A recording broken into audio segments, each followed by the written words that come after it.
Well, hello, everyone. It's good to be here with you. Thanks, Stephen, for the introduction. It's an honor to be with both a lot of old and new friends. I met a guy in the foyer a little while ago who the last time I saw him was a brand new second lieutenant. He's the son of a friend of my brother-in-law's. And it's interesting to see a group of people who I was telling Matt a little while ago that I look across the audience, a lot of you all were majors and captains that I served with, so I'm really feeling old. Shout out to Seminar 11, who I got to spend time with. Okay, keep it down, all right. And especially Matt Palmer, who's allowed me to hang around with him over the last 2 days for the conference. There's been a whole lot of specifically enlightening and provocative comments made by so many over the last 2 days. I wrote a few of them down, some great reflections on myriad aspects of strategic leadership. Nick Ryan, a good friend of mine, we were together in Iraq, great ally. His list of strategic leader qualities, I'm going to talk about a few of those in a second, but I thought that was very interesting. Tori Newland this morning, when she was talking about the expansion of the role of DIME, which everyone talks about. You know, you have to be a war college graduate in order to talk about DIME, and she certainly put it in perspective when she said those 4 letters have to be expanded based on what you've learned in the course when you become the strategic leaders. Matt Kavanaugh, yesterday, his comments about superior judgment and critical decision making were right on target, but I would say I disagree with him slightly because I think there's a little bit more to it than that. Those are things where you can really determine the strategic leader, but as we all recall, Washington certainly applied both of those in his campaign in the Revolution, but he had a few failures before then where he learned a whole lot of lessons in leadership. Rebecca Johnson of MacWar, campaigning for strategic effects. I thought that was an interesting term that she used. It seems like a lot of our sister schools, and I'm not a graduate of the Army War College, I went to National, but it seems like a lot of our sister schools, since I was the J7, are really up in their game in terms of their professors and the way they're studying the operational and strategic levels of war, since I was accrediting the various war colleges back in 2001. I'll talk a little bit more about that in a second. All the opening comments in his presentation by Dr. Metz. Steve, I hope you sent a copy of that out to everybody. If you didn't, they should get a copy because I did, and there are some real gems of things we should be thinking about. And then finally, my good friend, Major General Dunlop, a little while ago, thank you for the shout out, Charlie, if you're in the audience. There you are back in the back.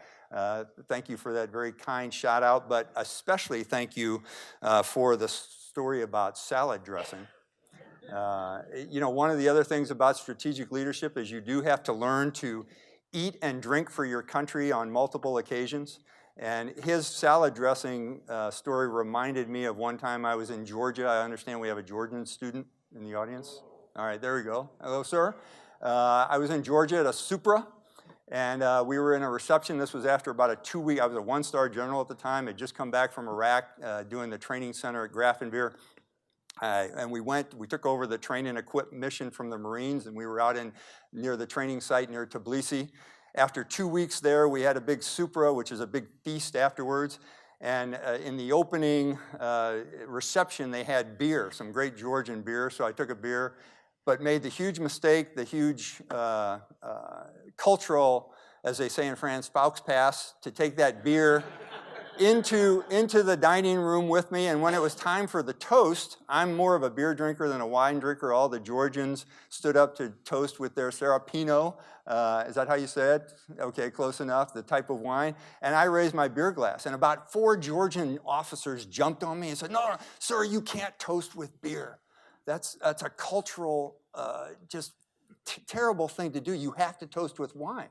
So being the smart ass I was, I said, well, what happens if you toast with beer? And he says, well, you can toast with beer, as I understand the tradition, but you have to say the opposite of what you mean. I said, okay, and I turned to one of the colonels and I said, can you provide an example of how to do that? And he said, sure, give me your beer. And he takes my beer and he says, to Putin's health, and he put it down. Uh, Again, I want to thank everybody for putting on this conference. It's needed. And I also want to thank the Carlisle Foundation because they do a lot of things that you may or may not know that they do, but all the folks that contributed to this. You know, Colonel Metz, Colonel Kuchia, my old next door neighbor from Wiesbaden, John Kim, have asked me to provide the closing remarks to what was a very intense and, like I said, provocative and thought-provoking conference. And in doing that, I'd like to talk about three things. That's what speakers usually do. They talk about three things. First, I'd really like to outline, if you'll give me the opportunity, some of my experiences after the War College. Because all of you have come here, you get selected for this course, you've come from battalion command, many of you, or some kind of other unbelievably intense job where you've been working for your organization and you were raised in a meritocracy, and then you're selected for the pinnacle of strategic schools at the War College, and you come here, and there is a transition point. And truthfully, I didn't realize it until I got out of the War College at National. And the strategic implications started hitting me like a ton of bricks. So what I'm going to do is describe some of those to you because they will hit you. And all the theory and the philosophy that we've talked about the last 2 days and what you've talked about over the year, I'm going to try and apply some meat to the bones of those to show you how they are seen by someone who's leaving a school like this, then going out as a colonel or a colonel level individual and addressing some of the issues and how the challenges are just flat different. And I think that will help you understand strategic leader more than the definitions. The second thing I'd like to do is I'd like to channel my old life as the commander of the ops group at the National Training Center, the COG, Outlaw 01 that I was a long, long time ago, and do something that no one else I don't think has done that I remember, and I'm going to show a couple slides and define leadership. Or better yet, I'm going to use the doctrinal definition and a model that I've put together that should be familiar to you, although it's not shown this way in our doctrinal manual of ADRP 6-22. But when I was asked to put a leadership program together for a bunch of doctors at the hospital I now work with, I used the Army's doctrinal manual and our attributes and competencies and put it in a model that doctors could understand.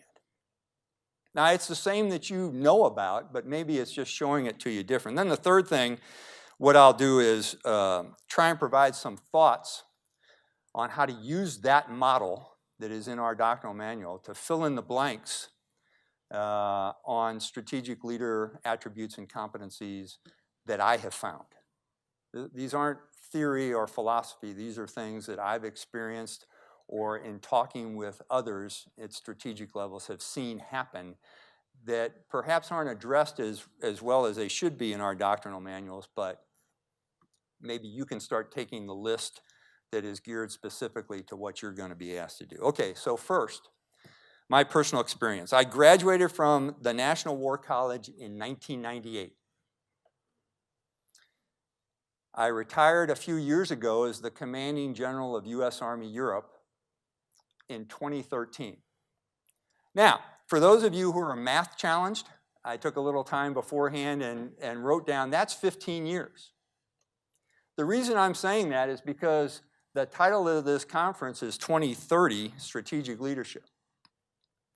So if this is the class, and I think I have this right, if this is the class of 2018, that means some of you who are aspiring to be major command theater commanders like me, or you just want to be like this magnificent specimen of manhood before you, in 2033, you're still going to be around.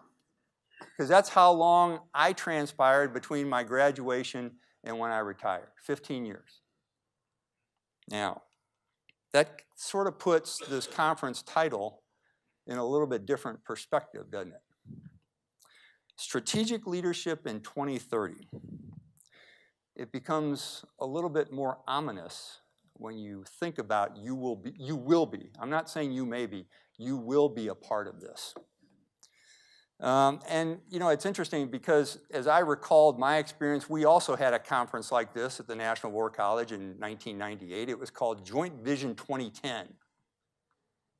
And all we wanted to do was get back out to our operational jobs, and this joint vision was kind of theoretical. And you know what? I've looked back at that Joint Vision 2010 and 2015 and 2020 because it was updated.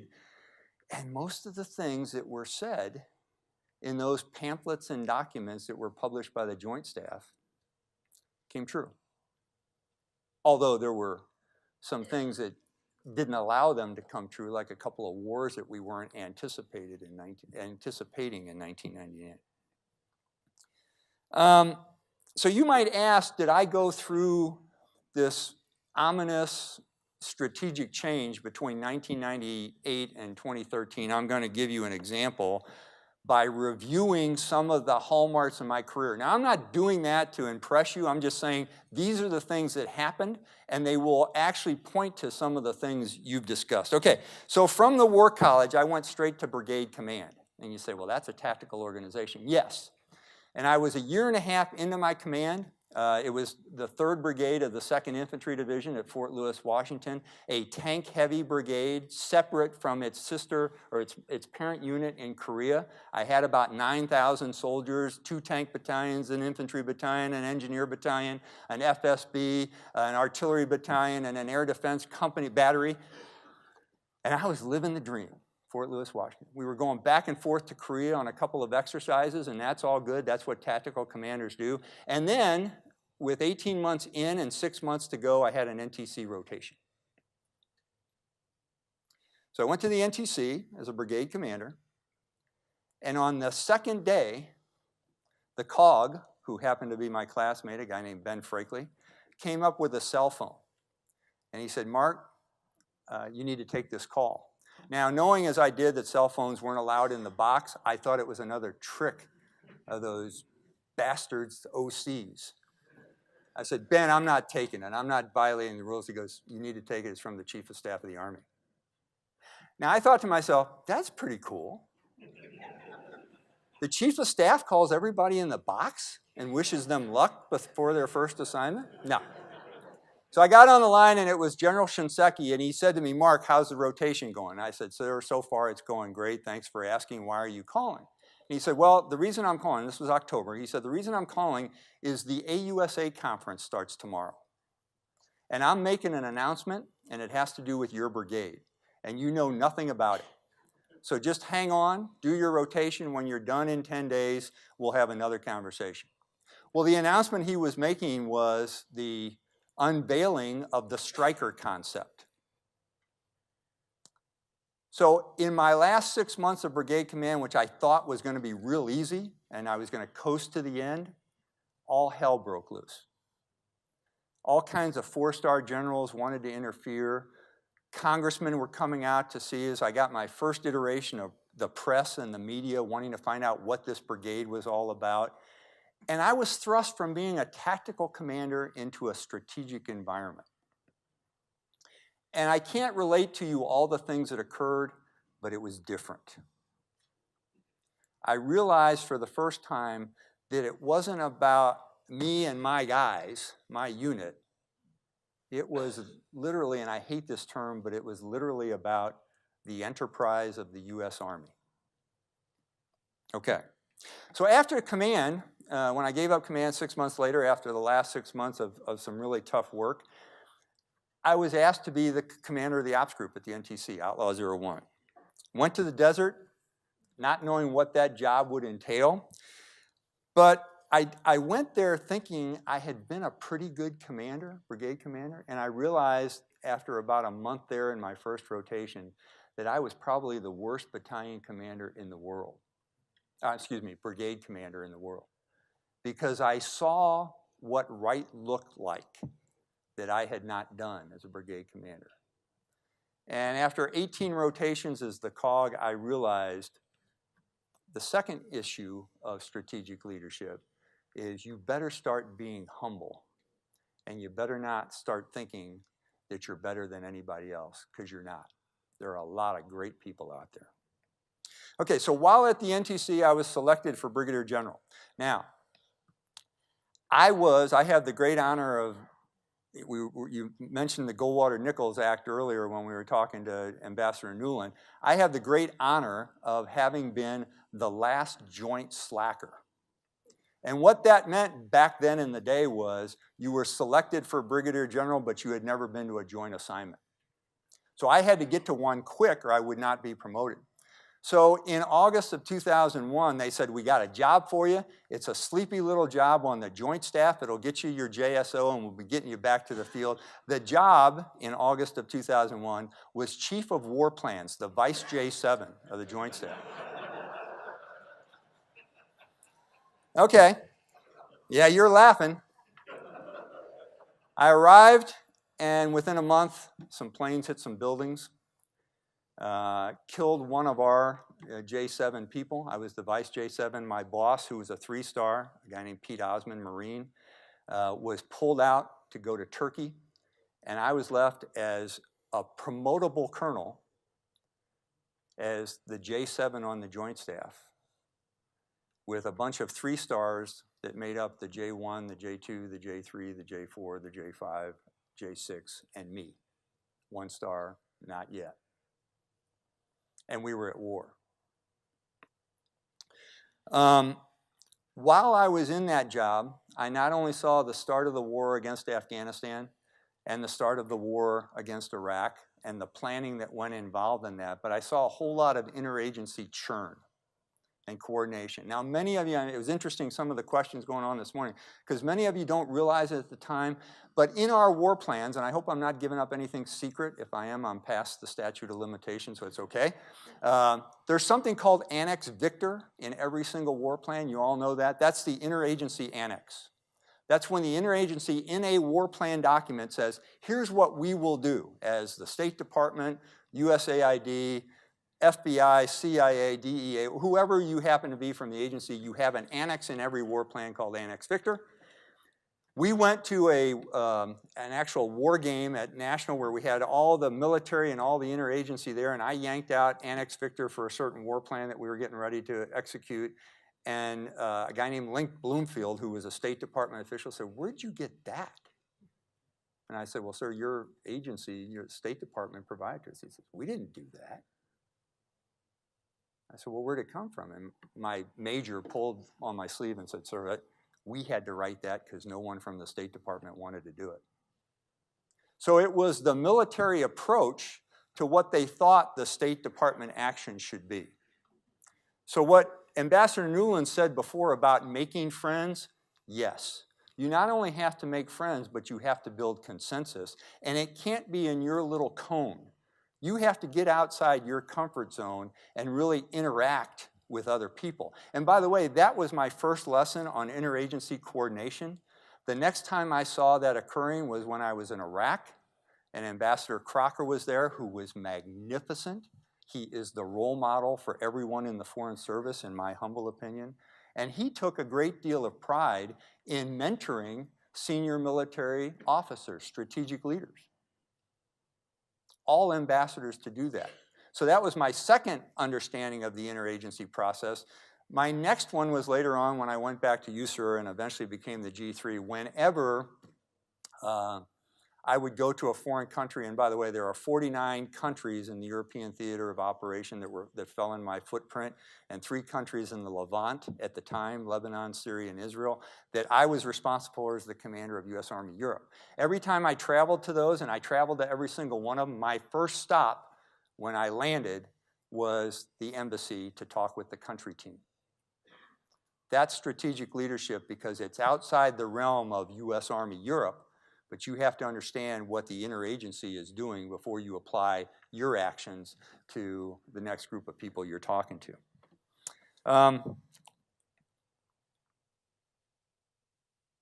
So that interagency coordination, you know, I've been here just 2 days and I've heard a lot of conversation about our fellow soldiers, sailors, airmen, Marines, Coast Guardsmen, and our international students. But I haven't heard mention of the civilians in the audience. And this is your first opportunity to really make the connection. Now, I know you only have a couple of weeks left, but nuzzle up to them. I'm sitting up next to Matt before When someone said this morning, you can get a heck of a lot of intelligence from the Treasury Department, I personally didn't know that. Treasury's got a treasure trove, no pun intended, of intel on our foes and our friends in terms of how they do banking and how they fund things. So if you happen to be a military intelligence officer in the audience, or if you're just someone who wants to expand your horizon, that would be an interesting stuff. Is there anybody from the Treasury in here as part of the class? That's unfortunate.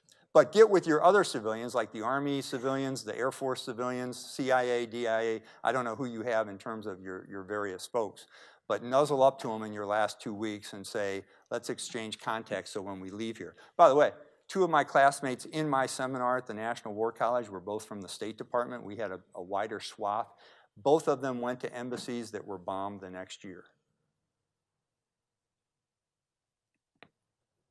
Okay.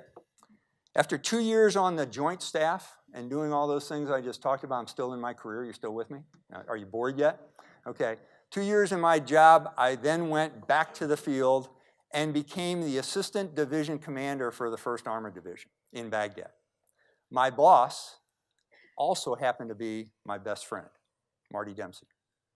Now, General Dempsey and I lived next door to each other at West Point when we were both captains. We used to mow the grass, drink beer in the back, and talk about how screwed up the Army was, and if we were in charge, we would fix it. I'll get back to that in a second. But Marty had come out of the Pentagon as a 1-star and was given a job in OPM Sang by the Chief of Staff of the Army, and he thought it was the end of his career. But instead, after 2 years working in Saudi Arabia, he was sent to command a division in combat where he had to deal with terrorism, networks, and it was very different than the likes of which the 2 of us grew up with in either Desert Storm or the fields of the Imperial Army of the Rhine in Europe when we were young soldiers there. I watched him, as I arrived, having never done that, do the networking and establish the terrorism cells and the targeting in Baghdad in 2003. Now, to all of you today, that's normal ways of doing business. But back then, man, that was laser brain surgery. It was tough, and he knew how to do it because he knew the culture and the environment.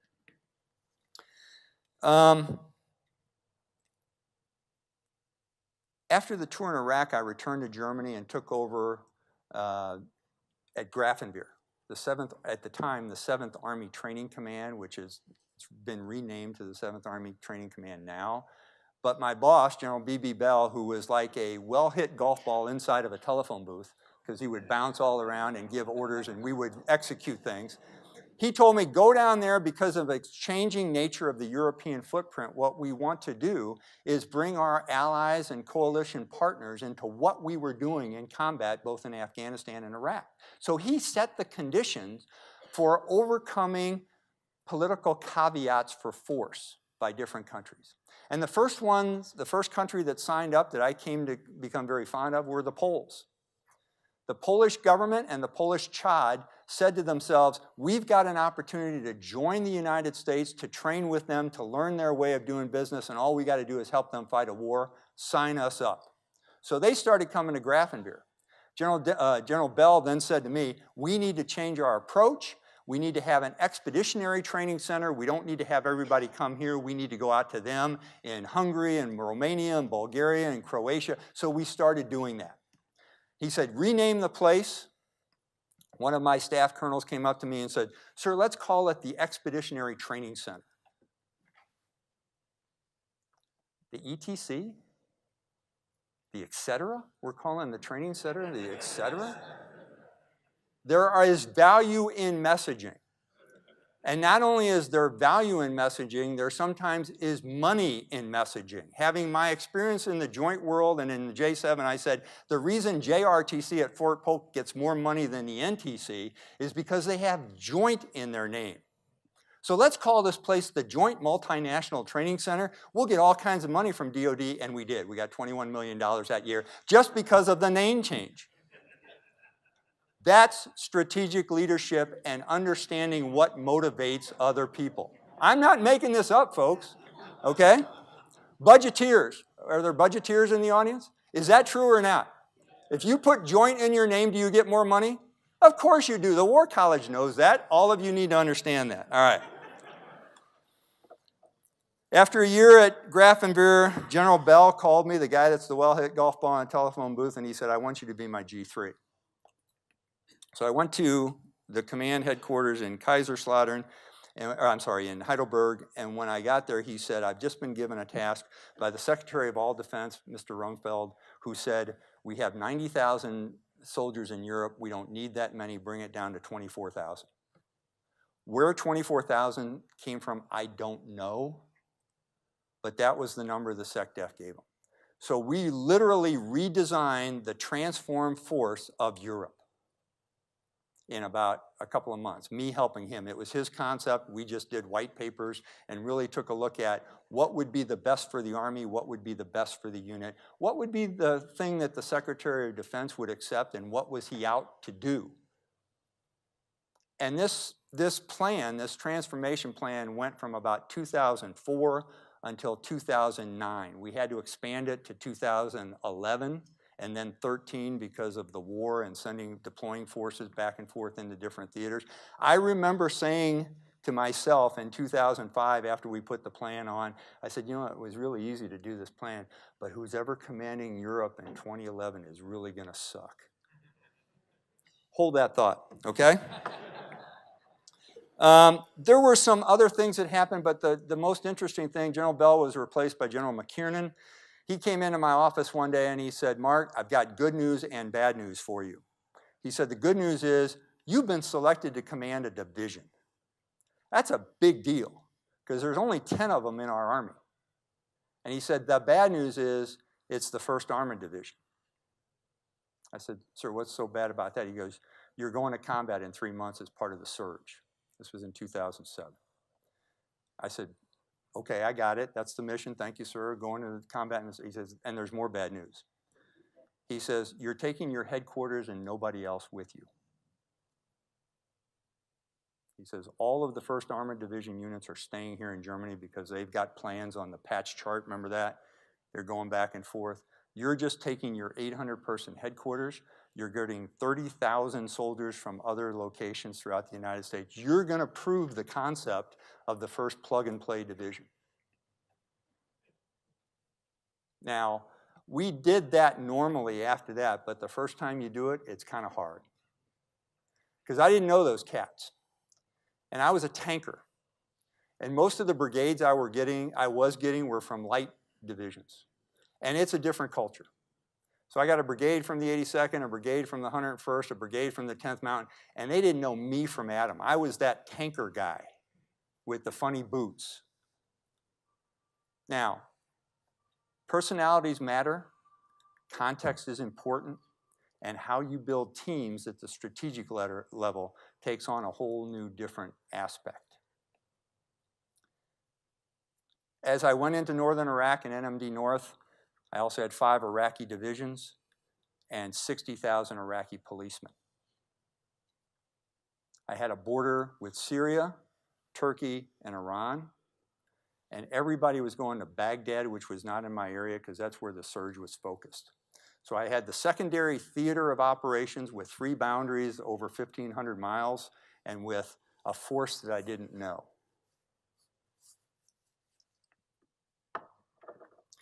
When I came back from Iraq, I won't go into that. That's a whole nother story. That's if Charlie Dunlap was talking about a 3-beer story, that's about a case and a half right there.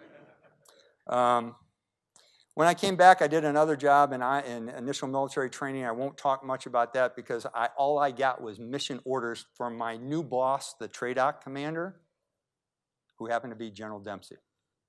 And he said, I don't know what's wrong with basic training, but it's broke. Go fix it. Those were no kidding my orders. So as a strategic leader, you have to take a look at again, the enterprise and say, how do you do the analysis to make sure what you're doing next contributes to the organization as a whole, and it brings the soldiers to the field that you need there, or whoever you're doing.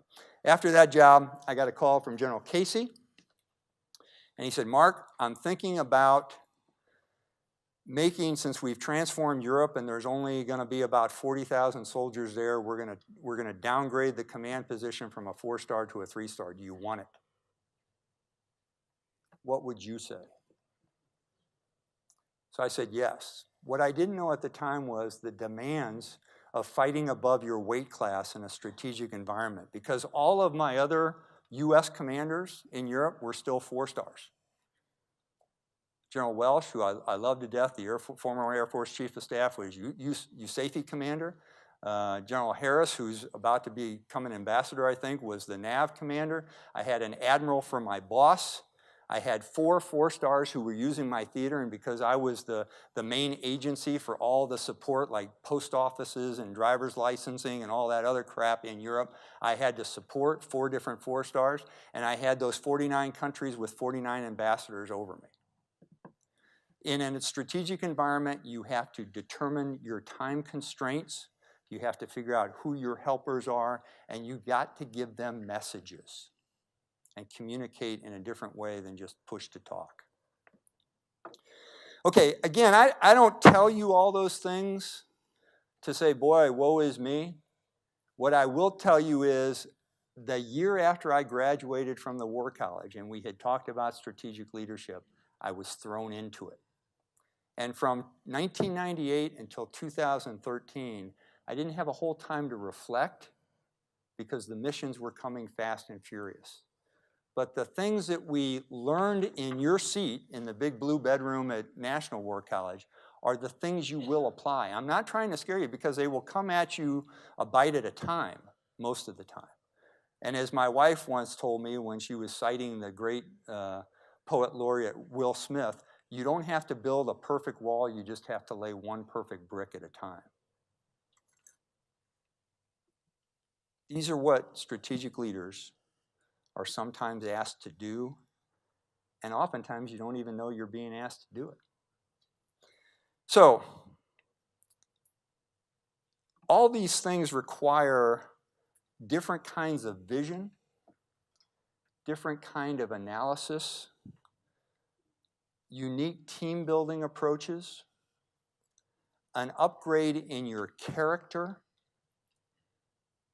a more visible presence when you can in determining where you put that presence, an expanded intellect to be sure, especially with the challenges you all are going to face with things like artificial intelligence and swarms and all the things that Dr. Metz talked about on the very first day.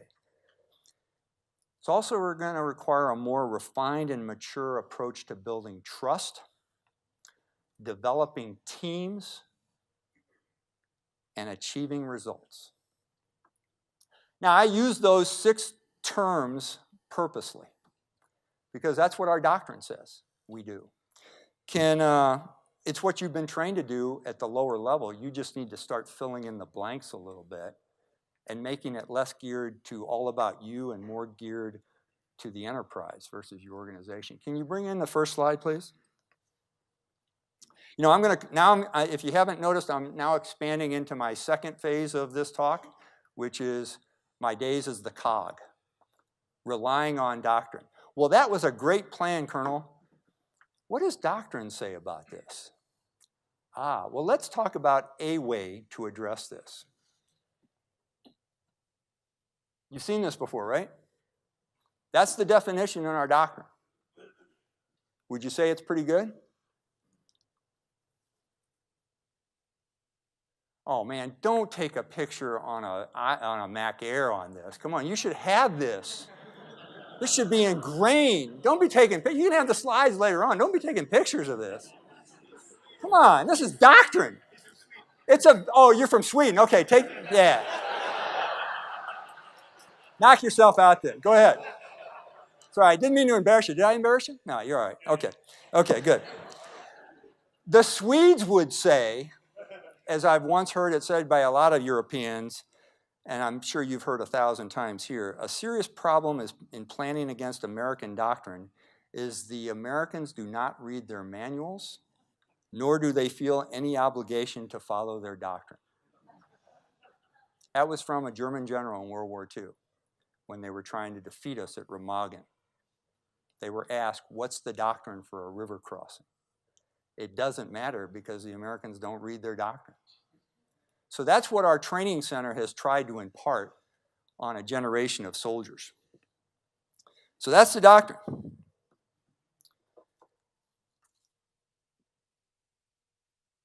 It defines leadership. And I personally, we're gonna talk about this in a second when we get into phase 3.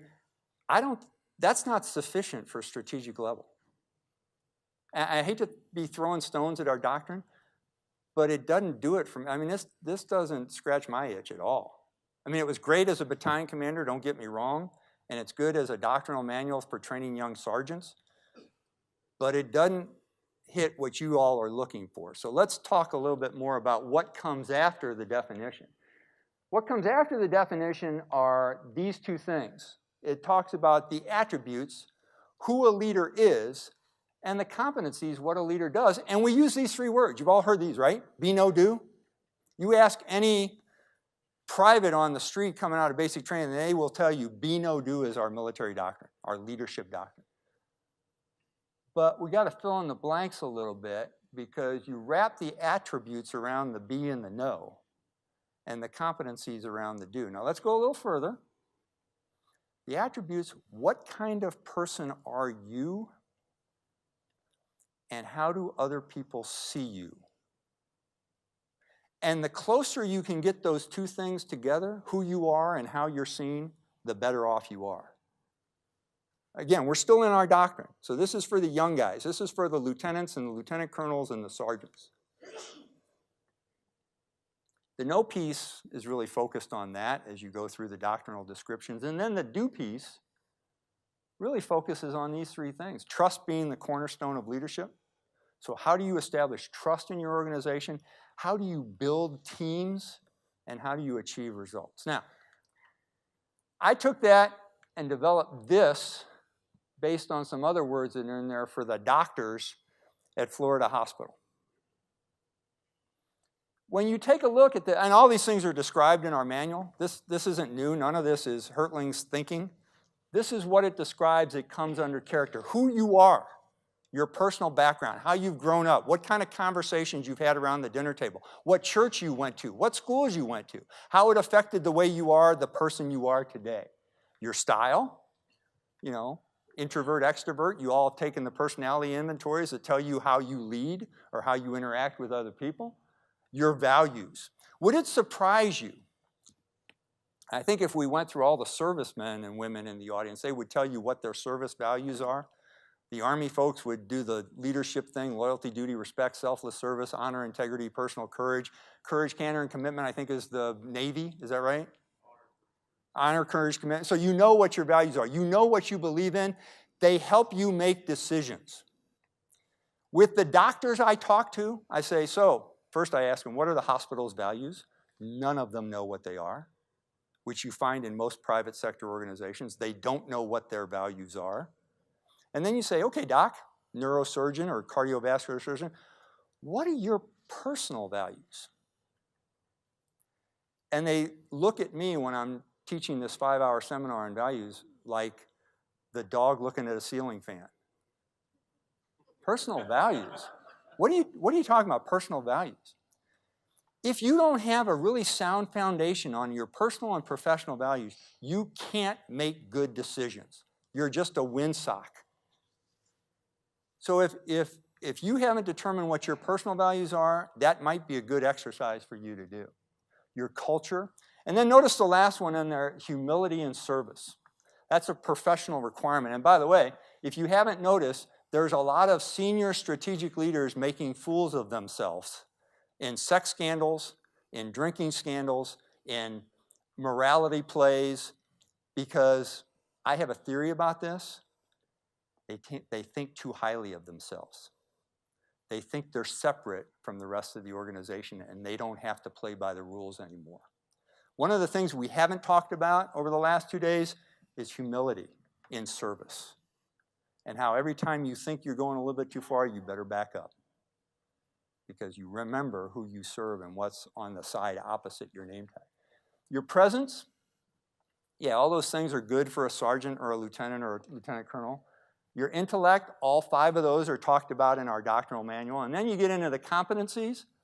Talks about building trust. It gives 12 ways to extend influence. It isn't just directive style and ordering people to do things. There's collective connections and passivity and participatory and all that other stuff. And by the way, I made a huge mistake a couple of years ago actually. I was given a presentation on leadership to a local college in Florida where I live now, and it was at an MBA, and the guy said, hey, you ought to go to our doctoral program. So I made a huge mistake as a 63-year-old in enrolling in a doctoral course. I'm 2/3 of the way done. I hate statistics. I just want to openly say that. And what I've learned is this is transformational leadership theory applied in a professional organization with 250 plus years of operational research behind it on the battlefield. So this is some pretty good stuff. I show this to the professors in an MBA course and they say, wow, where'd you get that? Can I get a copy of that slide? They take pictures of it like our friends from Sweden. I said, no, you can just take a look at this book, ADRP 6-22. It's pretty doggone good. Transformational leadership theory applied in a professional organization with 250 years of research and experience behind it. But it still doesn't scratch your itch, right? Okay, so let's go into the 3rd phase. When you graduate from the War College, you're looking for more. The level of leadership at the strategic approach requires so much more than that. You've hit many of the things today. What you must do, the different ways of doing this, who you interact with. But again, I'd say most importantly, it has to really deal with what you're doing it for. Before you got here, you were doing it for you and for your organization.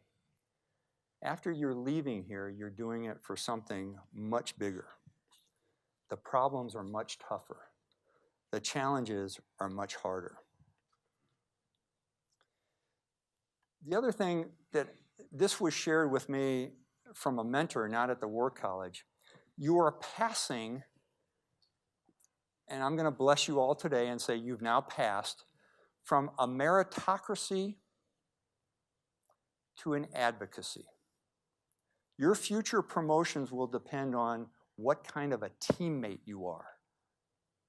It isn't the merit or the things you've accomplished, it's how you're part of the organization. It happens around the time of lieutenant colonel or colonel, and yet we don't tell most people that. So how you will be judged is how you're a part of a team, not what your organization's done. Although certainly that will be a part of it, how good your organization performs, but it also has to do with how you understand your boss's intent. There's a great book called Leading Up by a guy named Michael Usaim that talks about how to get your boss to do what you want them to do. And really what it's all about is understanding their motivations. That applies back, forward, up, down, across the board from a strategic setting. It's understanding other people's motivation. I told you I would give you another definition of leadership. Let's try this. And by the way, this is mine, so pick at it. Don't pick at the doctrinal one. This one is one I kind of put together with the help of some other people. At the strategic level, you have to understand the motivations of the people you're dealing with, and even sometimes the people you're not dealing with. Understanding their motivations. You have to gain their trust. You know, whether it's in Georgia, Ukraine, Iraq. I used to wear, as a silly little thing, as a division commander in Iraq, I used to wear my American flag on one sleeve and the Iraqi flag on the other. My boss at the time told me to take the Iraqi flag off. I wouldn't do it. Whenever I went on a battlefield circulation, I always had the Iraqi flag and the Iraqi name tag on. It's a silly thing, but it told people that we weren't there for hearts and minds. We were trying to gain their trust and confidence, and we were part of their team just like they were part of ours. influencing people, and there are different ways of doing it. Again, this gets back to the making friends with the civilians in the audience. You have to determine what people want from you. One of the things I learned as the J7 on the Joint Staff, because I just come out of the Stryker Brigade, this one person on the NSC who I was working with on the war plan said, hey, look, I'll trade you. I'll teach you about the interagency process, and you Army guys suck at that. If you'll teach me about what's going on in Army transformation, because I need to know that. So we got together over a couple of beers, shared information, we became close friends. But her comment about you Army guys suck at understanding the interagency process stuck with me. Because we try to throw our culture on other people with a boatload of slides and massive amounts of acronyms and Army talk and impressiveness to show them how much testosterone we have, when really what we should be trying to do is understand their motivations and why they're trying to accept us. Most Congress people will tell you that they have different techniques of listening to the different services. They love listening to the Air Force. They hate listening to the Army, and the Navy seem to be ambivalent. Why, I don't know. You have to talk to the Congress about that, okay? So that's my definition. Communicating purpose takes on a whole new requirement, not only at the strategic level, but because of all the things that you're having to deal with.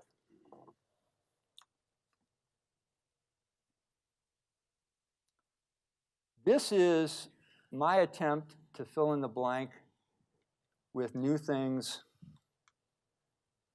at the strategic level. This is just me. These are the things that influence me. What may influence you in the year 2030 or 2033, you're 15 years out, is a requirement for purity,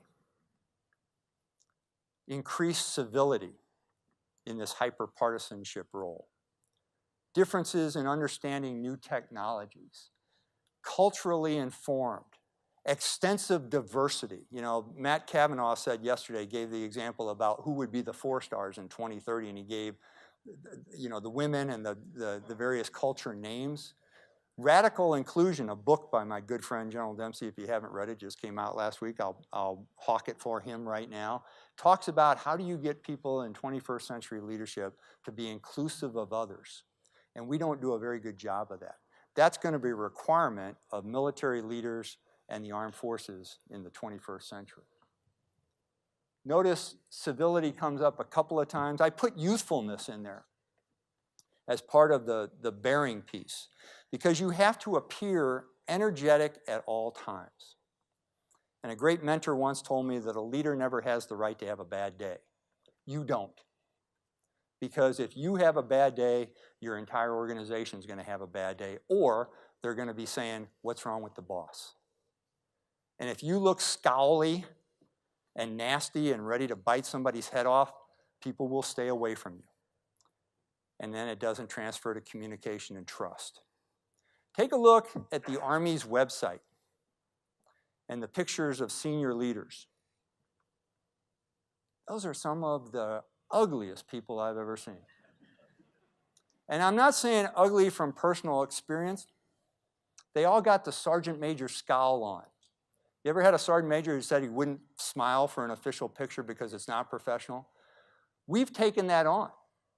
You know, you had the discussion about balance yesterday. What I'd suggest, balance is partly being happy with what you do, if you're fired up about it.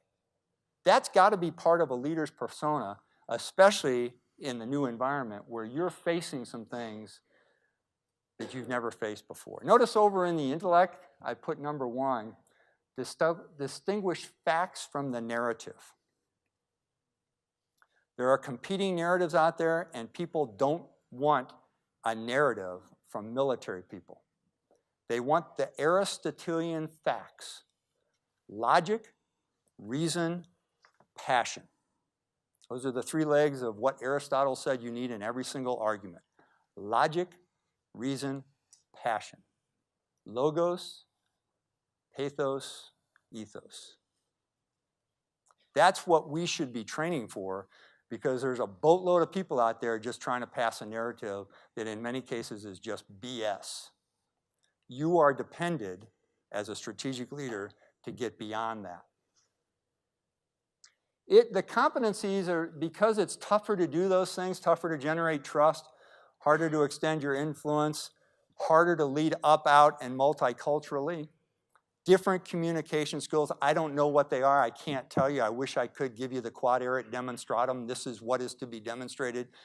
You will face it in the next 15 years, but just know that it's out there. Like I did coming out of the War College, it's gonna smack you right upside the head. And you're gonna have to say to yourself, I've got to communicate differently. You're gonna be asked to go against bigger footprints.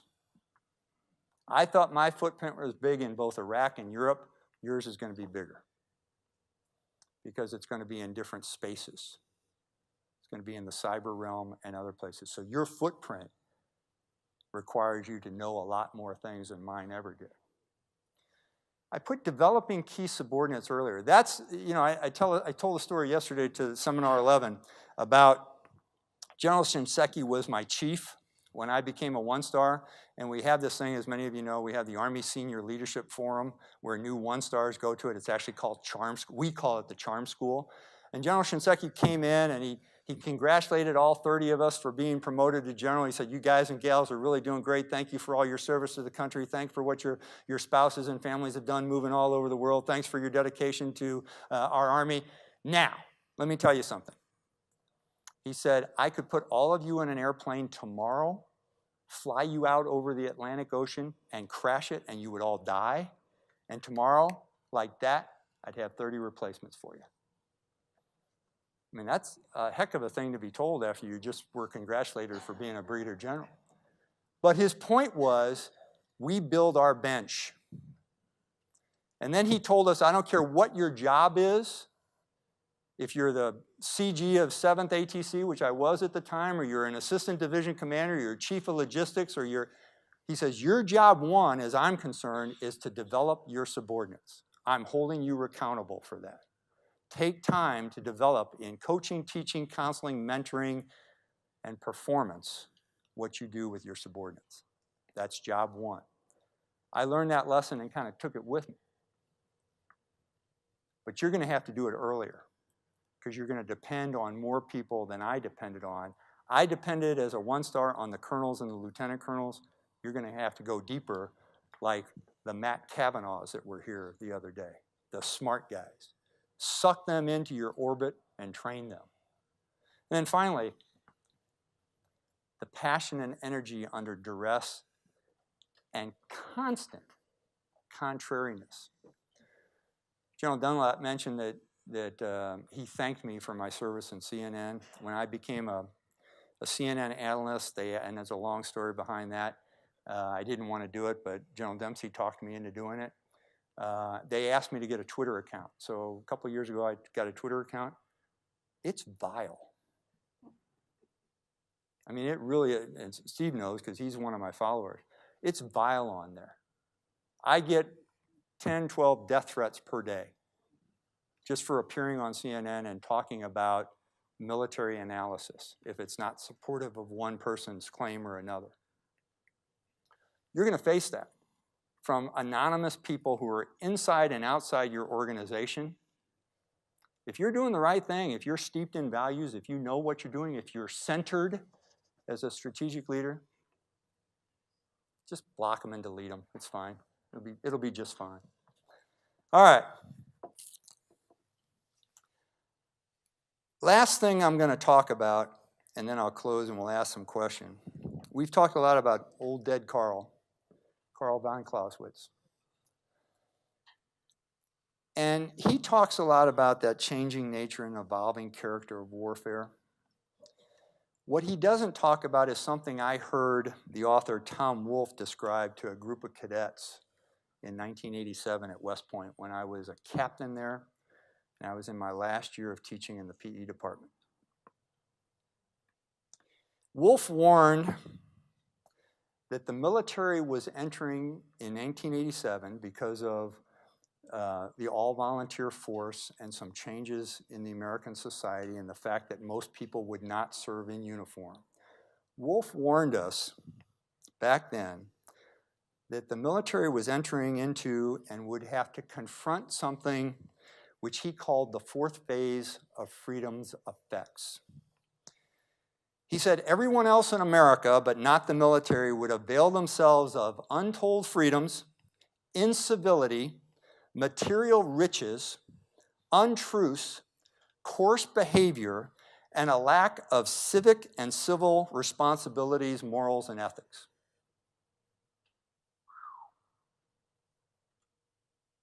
That was 30 years ago. He told cadets in 1987 that during their time in the profession of arms, that the military would find itself required to be the sentinels at the Bacchanal. That's the title of my presentation, by the way. That their generation would find themselves standing guard, his words, at the Lucullian feast of distrust and political intrigue as the Huns approached from the east.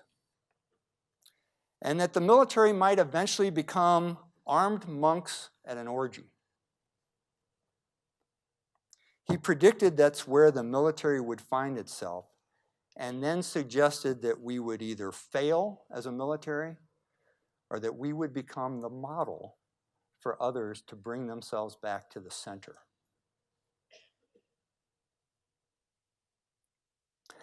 I don't personally believe in that dark message. I believe more in the democratic institutions which form our countries and the countries of our friends. I have a deeper faith in my fellow man and woman. But I'm personally today a little bit concerned about this. And because we are the only organization that formally trains in a progressive and manneristic way strategic leaders, a lot more falls on you to be the example of that strategic leadership. You have to provide the will in helping to preserve our institutions, advancing our nations, and protecting and defending our Constitution. That's going to challenge you, more so than it ever challenged me. My problems were minor. The litany of things I talked about earlier, minor stuff compared to what you're going to face.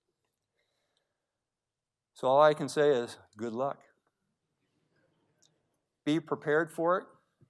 God bless all of you. And thanks for having me come up there. Appreciate it.